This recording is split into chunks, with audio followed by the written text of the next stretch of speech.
Hey Eagles, Mrs. Bradford again. We are on chapters 5 and 6 today of Guinea Dog.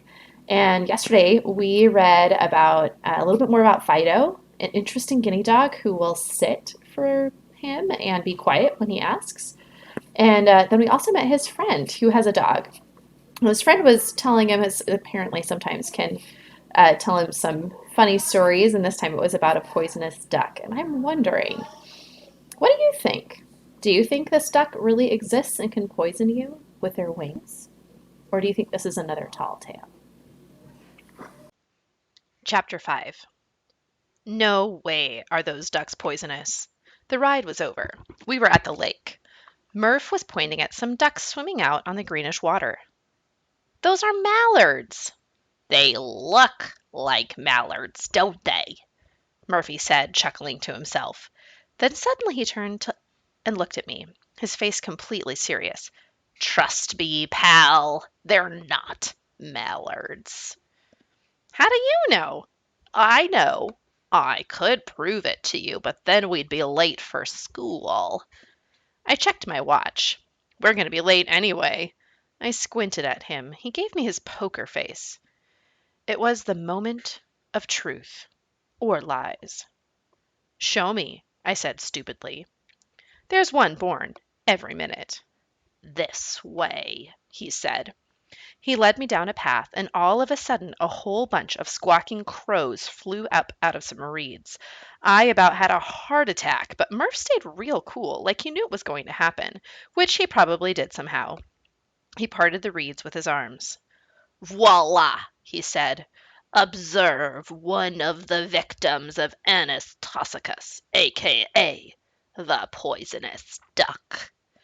He grinned a smirky, gloaty grin. I looked where he wanted me to look and saw what he wanted me to see, and it totally creeped me out, freaked me out. I thought I might puke. It was a fox, a dead one, frozen stiff, lying on its back in the reeds, its paws frozen in the air like it died fighting off something. Its eyes looked scared. There was a big black hole in its furry white belly. I was pretty sure the black stuff was dried blood. I looked out at the ducks. Fox ate a duck, I thought. Fox get poisoned? Fox died? Little animals are feeding on Fox's guts, hence spreading the poison all around? I looked back at Murphy, and he totally busted a gut. I don't mean like the fox's busted gut. I mean, he just completely lost it. He laughed himself boneless, fell on the ground laughing, laughed himself silly. Why? Because he got me again. Got me big time. I so got you, he said, holding his sides. My best friend is one seriously crazy and clever dude. We're so late, I said. 12 minutes late to be exact. Why, hello again, Murphy, Tamra, the secretary, said. That's right. Hello, Murphy. Like I wasn't there. She slid 2 tardy slips across the counter. So, what's the story this time, Mr. Malloy? Poisonous ducks at the lake, Murphy said with a sly grin. Tamra beamed. Get to class, you scamp. She didn't bother asking me what my story was. We filled out our slips, slid them back across the counter, then headed toward our classroom. I walked faster than Murph. Unlike him, I cared about being late. This made him laugh. Chillax, we have our tardy slips. We can't be double tardy. I slowed down. A little. It was kind of amazing to me. Murph never cared if he missed announcements or the pledge or classwork or anything. And even though he was always late and fooling around, he always got along with everybody teachers, kids, even girls. Everybody liked Murphy. It had been like that as long as I could remember, since way back in kindergarten where we met. I doubt I noticed back then how liked he was, because, kindergartens can't really think at their age. But I just kind of knew that he was different. It wasn't only that he had this really big old smile and this jack-o'-lantern mouth and these crazy curls all over his head, and that he never stopped moving or laughing and giving off this, hum of fun. It was mostly that he was so totally, immediately, completely likable. So I did whatever it took to be his friend, which didn't turn out to be very much. With Murph, if you wanted to be his friend, you were. The more the merrier, he liked to say, even way back in kindergarten. When we finally reached our room, I saw Dimitri's soul flash Murph a thumbs up. Murph didn't notice because he was playing the room, taking bows, mugging, clowning, pretending to choke and trip, checking his wrist. He doesn't own a watch, of course. Why would he? All eyes were on him, and his were on no one in particular. Feeling snubbed, Dimitri glared at me, then slowly, dramatically turned his fist to a thumbs down. If Murph was my best friend, Dimitri was my worst. We were friends only because we were Murph's friends. The more, the merrier. Murph handed our teacher, Ms. Sharp, his tardy slip like it was a message from the Emperor. I handed her mine like it was a murder confession. She said to me behind her hand for the umpteenth time, "You might consider walking alone to school, Rufus." I shrugged and slipped away. No eyes were on me, thank dog.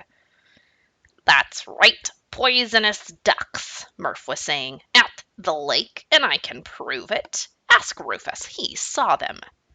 I looked up from the floor to find he was pointing at me. "Tell him, Ruf."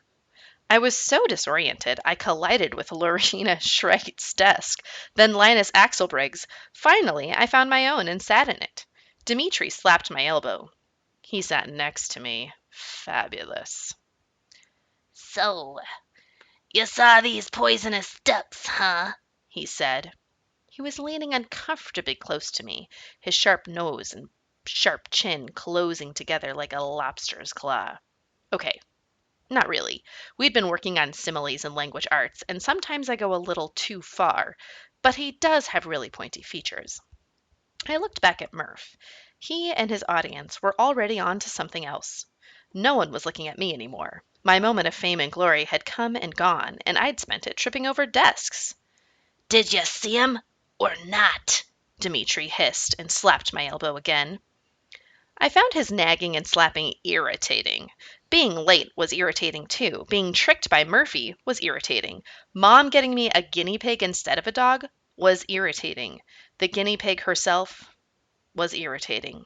Dad was irritating. Life was irritating. So when Dimitri slapped my elbow for the third time, I snarled at him and flashed him my teeth. "I have pretty pointy canines," he whispered. "Whoa, weirdo path!" Then inched his desk away. Dimitri moved to Rustbury just before school started this year. From day one, he acted like he'd lived here all his life. He teased and bullied guys the second he met them. He was always bragging about the great things he used to do back in Irondale, which, of course, was a zillion times better than Rustbury. His parents obviously had tons of money because he always got every cool electronic thing right when it came out and always wore brand new athletic shoes and jeans and hoodies and caps, which always had the right logos and designs and brand names on them. He also had a dog, a black chow named Mars. Mars was scary. He bit kids a lot, and too poofy for my tastes. His coat looked kind of like a cross between a lion's and a standard poodle's between clippings. But he was still a big black dog, and not a small orange guinea pig with a mohawk. At least Fido wasn't poofy, though. If there's anything I hate, it's a poofy pet. Yet somehow none of this, the cool stuff, the teasing, bullying, and bragging, the vicious black chow, made Dimitri popular, which was my theory of what he wanted most.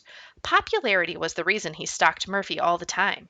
He probably believed that being friends with Murph would make him as popular as Murph, or that Murph's likability would rub off on him. Neither of these things came true. A lot of kids just ignored him. The ones he teased and bullied dreaded him. I was in this second group. Because I was Murph's best friend, I ended up getting stuck with Dimitri a lot, which would be fun only if I loved getting put down and laughed at a lot, which I don't. It's like Dimitri was on some campaign to prove to Murph that I was the worst choice ever for best friend and that he was much better candidate. Luckily, so far anyway, Murph didn't seem to be buying it or even paying much attention. That was one good thing about Murph. He only added friends. He didn't subtract. It was also one bad thing about him. Finally, Miss Sharp regained control of her classroom and convinced Murph to take his seat, which was between Shireen and Keisha, two of the nicest girls in class. They both smiled at him. I stared at the three of them for a while, then peeked over at Dmitri, who was looking at them too. He stopped and peeked at me when I stopped and peeked at him. Then we both quickly looked away and tried to act cool. True, he and I didn't have much in common, but one thing we did have was that we both wished we were Murph. Chapter 6. School flew by that day just to make me mad. Wasn't that always the way? If something super cool was going to happen after school, time moved like a glacier. But when something even worse than school was waiting for you, wham! Your teacher was sick and you got some pushover sub, or there was a field trip. That day, we had Marketplace. Marketplace is noisy and crazy, and it sure beats regular school, but it was the last thing I wanted that particular day. I wanted a long, slow, dull day. Figures. For Marketplace, everyone brings in stuff to sell and then sets up booths to trade goods and services with one another. The goods could be old toys or games or stuff, or they could be art projects or handmade jewelry or baked goods, real quality items. The services could be something like painting faces or fingernails or reading palms or guessing people's weight. Of course, we don't use real money. We use school money, which is essentially play money, counterfeit cash, totally worthless outside of school. I hadn't remembered about Marketplace, so I didn't have anything to sell. I thought quick and decided to mix up kids' full names into something funny using old Scrabble tiles. I buy old sets online for next to nothing. It's kind of a hobby and is definitely not worth going into right now. After I anagrammed the names, I glued them onto wooden paint stirrers my mom brought home from work. This is part of the hobby, but again, it's not worth going into details about now. I charged one fake school buck each. This is exactly what I did last marketplace, so I still had tiles and stirrers I never got around to taking home in my locker. I didn't exactly have a line of customers out the door. Murphy came by. Murphy Molly equals Roy Hollymump, and Dimitri Soul, Sir Dull Tim, and Linus Axelbrigg, Braille's Six Gun, and Lorena Straits, Arthurless Annie, though she said she preferred her own, Ruthless Naira. She's kind of an anagram freak herself. Murph did magic tricks. He knew all kinds cards, rope, coins, balls, and cups, you name it, and he had been doing them for years. He liked knowing how to do things that grabbed people's attention. He called himself the Amazing Roy Hollymump, and he used the stirrer as a sign, and had a long line all day. He would have gathered up everyone's money if he didn't close up shop so often and go and blow his earnings at other booths. I mean, how many times did a dude really need his palm read in a single day? Especially by some 10-year-old girl, Shireen, who can't even spell. I'm the one who can spell, me and Lorena, the anagram freaks. Of course, Murph spent money at my booth too, and did tip pretty generously. So, anyway, before I even knew it was happening, the final bell rang. It was 3:35. The school day was over. I had to go home. To Dad. And to Fido.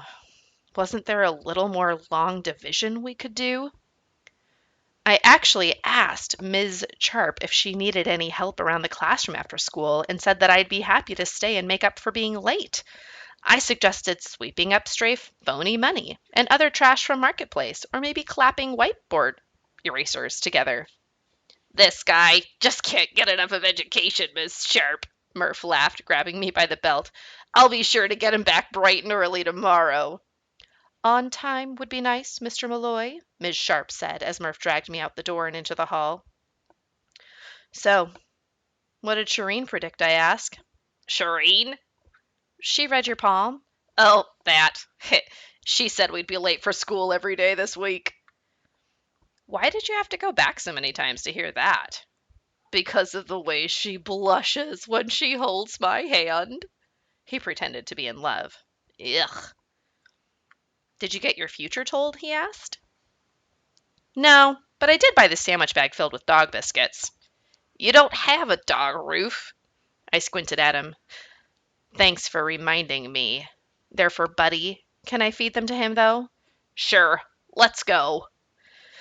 My dad said I had to come straight home from school today. But you just volunteered to stay late and help Miss Sharp. Yeah, I did, didn't I? Why would I do that?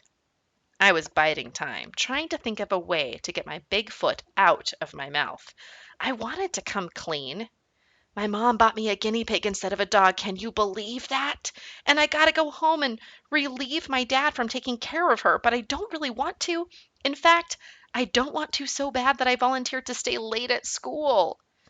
Instead, I said, sometimes staying after school with Miss Sharp is better than going home to my dad. Sadly enough, Murph bought this hook, line, and sinker. You see, Murph's dad was cool, like Buddy, and Murph's mom. She would never bring Murph home a guinea pig if what he really wanted was a dog. No way. His parents were normal people who acted normal and understood why boys wanted normal things like dogs. They weren't like my parents at all. I'll come with you to your house then, Murph said. No! I said way too urgently. What's the matter with you, dude? On second thought, you take the biscuits and give them to Buddy. I'll go home alone. I always end up late when I hang out with you. You got a point there, Murph said. By chance, are you talking about Rufe's head? Said Dimitri, walking up behind me. My head isn't pointed, I said. Oh, right. That's right. I forgot, Dimitri said. It's dull. He looked to Murph for a reaction, but Murph was busy making goofy faces at Shireen, who was walking across the street with Keisha. Dimitri was annoyed that Murph had missed his wisecrack. I said Rufus's head isn't pointy, Murph. It's dull, Dimitri said again. You get it? Dull, not pointy.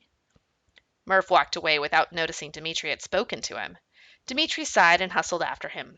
Murph caught up to Shireen and started talking fast and making wild gestures with his hands. Shireen and Keisha laughed. Dimitri tried to butt in, but Murph squeezed him out. He doesn't like to be interrupted while performing. I was beginning to wonder if my best friend was outgrowing me, out-cooling me, out-everything me. Bye, Murph, I said to myself, and walked away toward home and my uncool dad and my tiny, mock, uncool dog.